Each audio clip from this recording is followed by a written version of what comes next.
Hello friends, എല്ലാവർക്കും നമസ്കാരം. എല്ലാവർക്കും നമ്മുടെ ഈ ഒരു സെഷനിലേക്ക് സ്വാഗതം. ഓക്കെ, അപ്പോൾ നമ്മൾ ഇന്നത്തെ ഈ ഒരു സെഷനിൽ ഡിസ്കസ് ചെയ്യാൻ പോകുന്ന വളരെ ഇമ്പോർട്ടൻ്റ് ആയിട്ടുള്ള ഒരു കാര്യമാണ്. നിങ്ങൾക്ക് പലർക്കും ആവശ്യം ഉണ്ടാവുന്ന ഇനി വരാൻ പോകുന്ന LDC 2024 ഉപകാരപ്പെടുന്ന ഒരു വീഡിയോ തന്നെയായിരിക്കും കേട്ടോ. അപ്പോൾ എല്ലാവരും വീഡിയോ ഫുള്ളായിട്ട് കാണാൻ ശ്രമിക്കുക.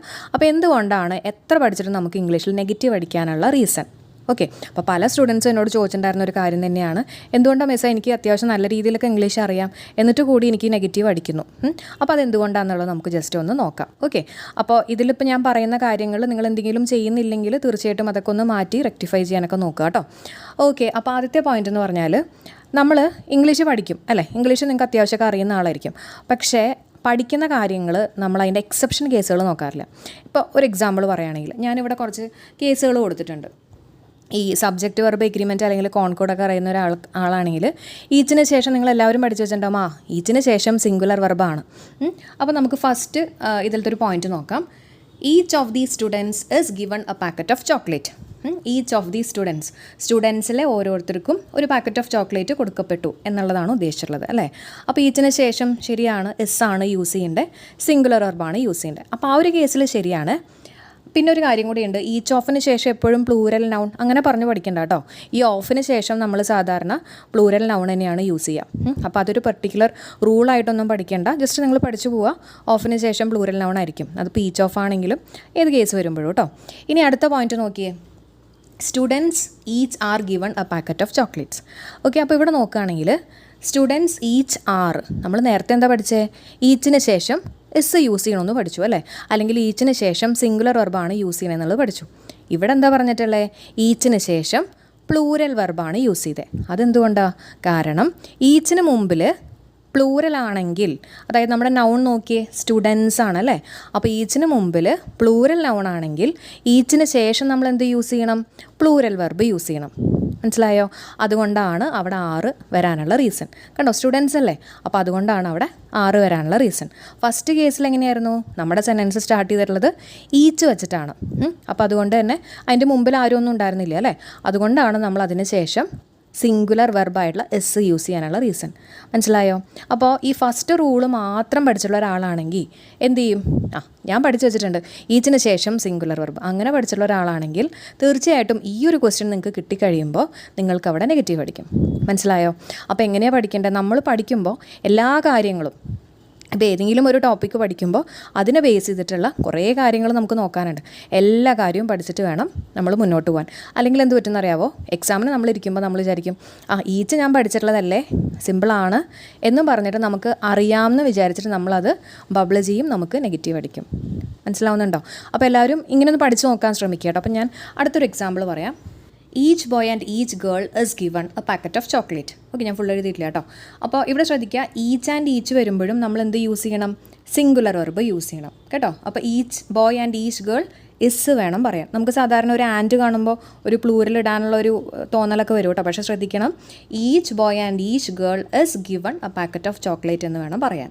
ഓക്കെ, ഇനി അടുത്ത് നോക്കിയേ, each can rotate the wheel of life.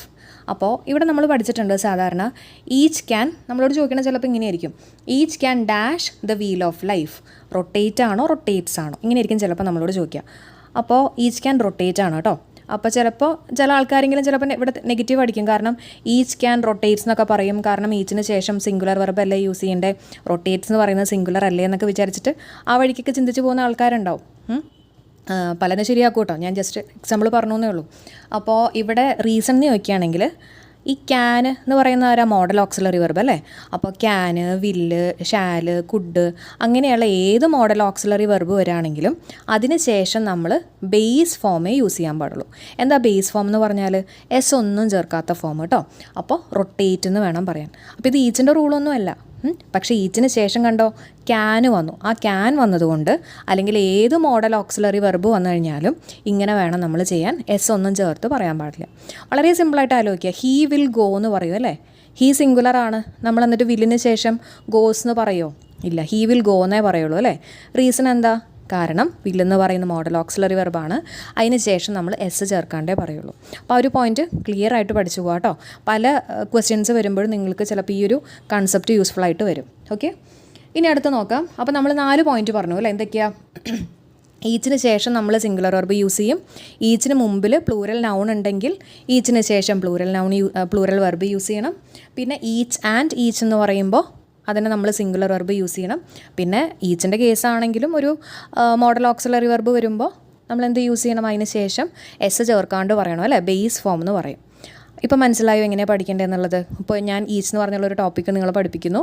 അപ്പോൾ അതിനെ ബേസ് ചെയ്തിട്ടുള്ള എല്ലാ എക്സെപ്ഷൻ പോയിൻറ്റ്സുകളും നമ്മൾ പഠിച്ചു പോകണം. അപ്പോൾ ഈ ഒരു തരത്തിൽ വേണം നമ്മൾ പഠിക്കാൻ. ഞാൻ ജസ്റ്റ് ഒരു എക്സാമ്പിൾ പറഞ്ഞാണ് കേട്ടോ ഈച്ചിൻ്റെ. അപ്പോൾ ഇതേപോലെ നമുക്ക് ഒരുപാട് കാര്യങ്ങളുണ്ട് ഇംഗ്ലീഷിൽ പഠിക്കാൻ. ഓരോ കാര്യങ്ങൾ പറയുമ്പോഴും അതിൻ്റെ എക്സെപ്ഷൻ കേസും കൂടെ പഠിച്ചിട്ട് പോകാൻ ശ്രമിക്കുക കേട്ടോ. അപ്പോൾ ഈ ഒരു മെത്തേഡ് ഒന്ന് എല്ലാവരും ഒന്ന് ട്രൈ ചെയ്ത് നോക്കുക. നിങ്ങൾ എന്ത് പഠിക്കുമ്പോഴും ഇങ്ങനെ ഒന്ന് എഴുതിയൊക്കെ നോക്കി എന്തെങ്കിലും എക്സെപ്ഷനൊക്കെ ഉണ്ടോ എന്നും കൂടെ ചെക്ക് ചെയ്യുക. ഇതാണ് ഫസ്റ്റ് പോയിൻറ്റ്. ഇനി പറയാനുള്ള അടുത്ത പോയിന്റ് എന്ന് പറഞ്ഞാൽ പലരും ചെയ്യുന്നൊരു കാര്യമുണ്ട്, ക്വസ്റ്റ്യൻ വായിച്ചിട്ട് അതിനെ പറ്റിയിട്ടുള്ള പ്രാസം ഒപ്പിച്ചിട്ടുള്ള ആൻസർ പറയുന്ന പരിപാടി. അത് നിർത്തുക കേട്ടോ.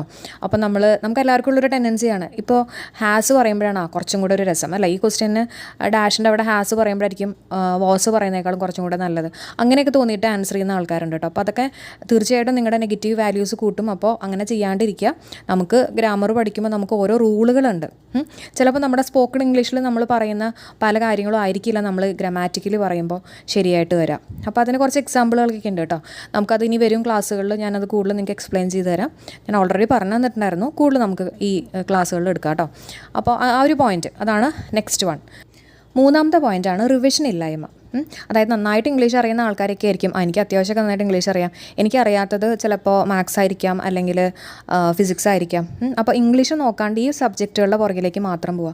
എത്രയൊക്കെ ഇംഗ്ലീഷ് അറിയുന്ന ആൾക്കാരാണെങ്കിലും ഡെയിലി ഞാൻ എപ്പോഴും പറയുന്നതാണ്, ഒരു 10 ക്വസ്റ്റ്യനെങ്കിലും നിങ്ങൾ മിനിമം ചെയ്ത് നോക്കണം. ഈ 10 ക്വസ്റ്റ്യൻ ചെയ്ത് കഴിയുമ്പോഴേ നിങ്ങൾക്ക് കറക്റ്റായിട്ട് നിങ്ങൾക്ക് ആ ഒരു കാര്യം മനസ്സിലായിട്ടുണ്ടോ എന്ന് അറിയാൻ പറ്റുള്ളൂ കേട്ടോ. അപ്പോൾ എല്ലാവരും ചെയ്ത് നോക്കുക. നിങ്ങളുടെ സ്പീഡ് കൂട്ടാനും നിങ്ങളുടെ ആക്യുറസി കൂട്ടാനൊക്കെ ഇത് സഹായിക്കും. പ്രത്യേകിച്ച് എക്സാം ടൈമിൽ നമുക്ക് എക്സാമിനൊക്കെ ഇരിക്കുമ്പോൾ ചിലപ്പോൾ ഇങ്ങനെ ക്വസ്റ്റ്യൻസ് നമ്മൾ പ്രാക്ടീസ് ചെയ്തില്ലെങ്കിൽ നമുക്ക് ചിലപ്പോൾ ഒരു മടിയൊക്കെ വരും. അപ്പോൾ ആ മടി കാരണം തന്നെ ചിലപ്പോൾ നമ്മുടെ എന്താ പറയുക തിങ്കിങ് എബിലിറ്റി ഇതിനൊക്കെ എഫക്റ്റ് ചെയ്യാനുള്ള സാധ്യതയുണ്ട്. അപ്പോൾ എല്ലാവരും മാക്സിമം ക്വസ്റ്റ്യൻസ് വർക്കൗട്ട് ചെയ്യുക. കിട്ടാത്തതുണ്ടെങ്കിൽ അത് ഇപ്പോൾ എനിക്ക് കിട്ടാത്തൊരു ടോപ്പിക് എന്ന് പറയുന്നത് ഇപ്പോൾ എന്താ പറയുക ഓക്സിലറി വെർബോ അല്ലെങ്കിൽ ഇൻഫിനിറ്റീവ് ജെറൻറ്റ് അതിലാണ് എനിക്ക് കിട്ടാത്തതെങ്കിൽ ഞാൻ എന്ത് ചെയ്യണം, ഞാൻ ആ ഒരു ടോപ്പിക്കിനെ കുറച്ചും കൂടെ അതിനെ ബേസ് ചെയ്തിട്ടുള്ള കൂടുതൽ ക്വസ്റ്റ്യൻസ് പ്രാക്ടീസ് ചെയ്യാൻ നോക്കാം. എന്നിട്ട് അത് നമ്മൾ ആ ഒരു ടഫായിട്ടുള്ള പോർഷൻ നമ്മൾ അത് മാറ്റിയെടുക്കണം, നമുക്കത് സിമ്പിളാക്കി എടുക്കണം കേട്ടോ. അപ്പോൾ അതിലാണ് നമ്മുടെ ഒരു വിജയം ഇരിക്കുന്നത്.